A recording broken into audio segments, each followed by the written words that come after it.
afternoon. Today, ay, pasensya na kayo guys sa aking voice kasi medyo napaos talaga ako. Dahil ito sa init, saka inom ng malamig na tubig. Kaya ito yung nangyayari sa aking boses. At this moment na aking record ng video, nasa bahay po ako niyan guys. Naglilinis po ako ng bahay. Kasama ko yung mga anak ko. At tinuturuan ko sila kung paano maglinis. Kasi pagod na yung kanilang nanay at ang daming inobliga. Dahil galing pa ako sa tindahan, nagatid sa kanila ng pagkain nila na pangulam tsaka pananghalian. So guys, tingnan mo naman ang nanay. Kumpas ng kumpas, diba? Yung inutusan kong magkuha ng sampay, sabi ko ilagay sa kwarto. Nilagay naman na doon sa sofa. Ay, nako. Ayan naman guys. Ito ko yung mga anak ko. Saka, mga sandaling yan, pinupunta. Yung isang dalagita ko, yan yung bunso kong babae. At yung isang nakaputi kanina, yan yung panganay ko. Pagkananay ka talaga, no? Sa loob ng bahay. Dami nakarelate dyan. Yung nanay mga ginagawa ko. Tingnan ko kung ano mga nagkagawa ng anak ko. Nilagay sila guys sa nakaupo. Lahat sila busy. Busy sa hawak ng mga gadgets na naman nila. Ayan, ang kalat na. Pasensya na kayo sa aking bahay. Paligid ng aking bahay. Puro lang kalat. Ayan. Nandyan ako sa sampayan. Yun yung pinagkukuha ko kanina, yung mga uniform na sabi ko ilagay sa isang room kasi paplansyahin pa. Nilagay doon sa sofa. Pinasok. Ayan. Yan yung natusan ko. Oh.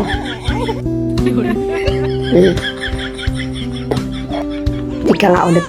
May interruption pa ako. Dumaan yung anak ko. May sinasabi kasi yung basura daw mayroon magpipick at magbasura kaya lumabas muna ako. Ayan. At that time, tingnan mo ako. Umupo muna. At tiyali itong mga mahaba kong buhok para hindi masyadong mainit.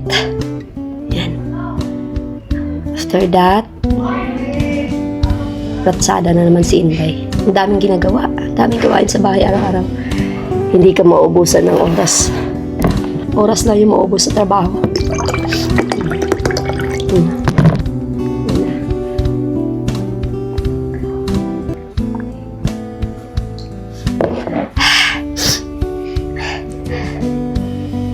Ayan na.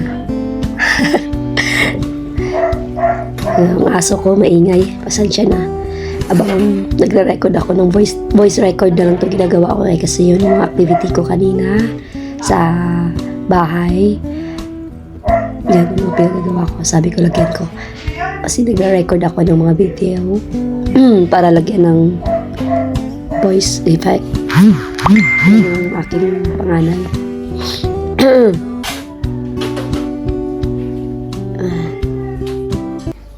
Naglalagay siya ng tubig na ilalagay sa ref kasi sa sobrang init palaging nauubusan ng tubig ang aming ref. Yan. Tapos kinuha niya yung kanyang bottle. Kanya-kanyang bottle kasi yan may color coding kami. Yung kulay niya blue, pink, tsaka orange. Ayan, para hindi salo-salo yung mga laway.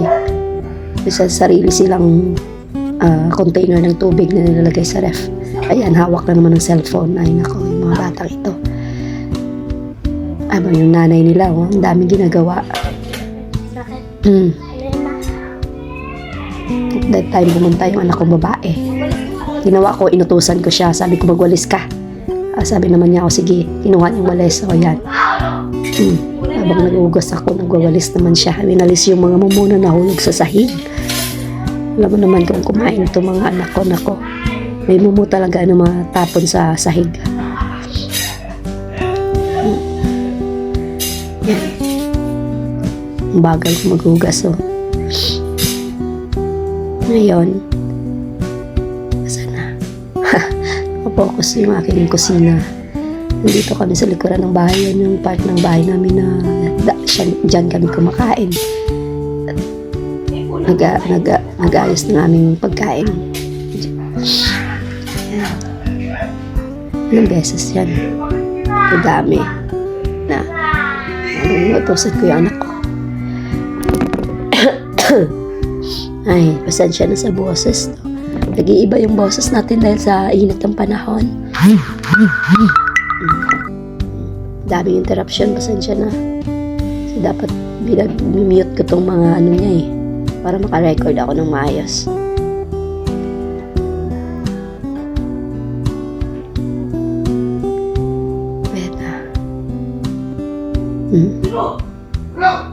Yung background ko guys, yung mga anak ko dun.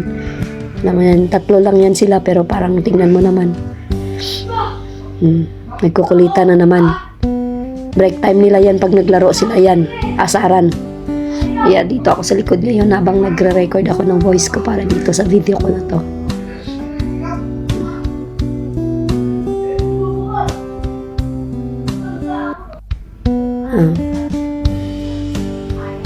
Mas mataas pa yung mga boses nila sa voice over ko dito. Pakinggan nyo sila guys. Pasok yung mga boses nila. Ay, naku, mga anak ko.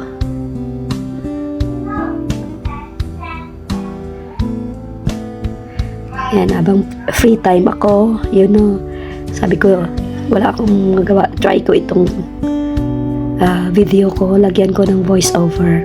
So, ito yung ginagawa ko ngayon. Kasi since na inedit ko na yung itong video, mayroon siyang sariling conversation dyan. Pero ginawa ko, minuted ko yan. Tsaka ito na lang ginawa ko para lagyan ko na lang ng voice over. Tagal, medyo matagal. Tingnan nyo, no? Dahil sa init ng panahon, no? Parang gusto mo lang manatili sa loob ng bahay. Huwag nang galaw ng galaw. Ayan. Excuse me. Dahil ito kasama sa paos. Ayan. Ayan na ako. Habang tapos na. Kain na dito Gumawa din sa likod kanina. Nauna ako dun sa garahe dahil pinastart up ko muna itong motor ng aking pinakamamahal na asawa. Tingnan mo, kanyang motor na iniwan sa amin. Kailangan paanda rin. Kailangan nasa kondisyon yun palagi. Kaya, ano naman. Paano mo lang? Hindi namin i-start once in a while para hindi mag-stack up yung kanyang battery at saka Ilawin mo pinak. Ay, mga ano ko engine. ilaw. Ay, tama ba yan? Basta sabi sa akin, ganyan gagawin. Paanda rin lang siya. So that's it guys. Thank you for watching. Thank you so much at pinatapos niyong panoorin itong video ko. Hanggang sa muli. Bye bye. God bless all. Love you all. Bye.